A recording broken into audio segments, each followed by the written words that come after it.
जोटा सोलेन भेन आपणकर शरीर रे भेन प्रवाहित होउची गोटे आर्टेरी अच्छी गोटे भेन अच्छी शिरा जो शिरा गुड़ी करे कौन हम ना फुली जीव सेटा मे भी आपणकर थंडा जनित कारण हो पारु किंबा आपण कौन कोष्ठकाठिन्यता अच्छी से थाउ सी कौन हम ना आप रेक्टम और आनस मलद्वार निकटस्थ जो शिरा गुड़िक रही से आपणकर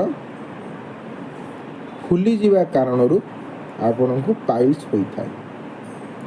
तेणु आपण को पाइल्स हवा द्वारा आपण डिस्कम्फर्ट फील करती किछि पेन फील करती आउ किछि ब्लीडिंग आपणकर ब्लड ब्लीडिंग मध्य होता है। तापर आसीबा टाइप्स ऑफ पाइल्स। पाइल्स के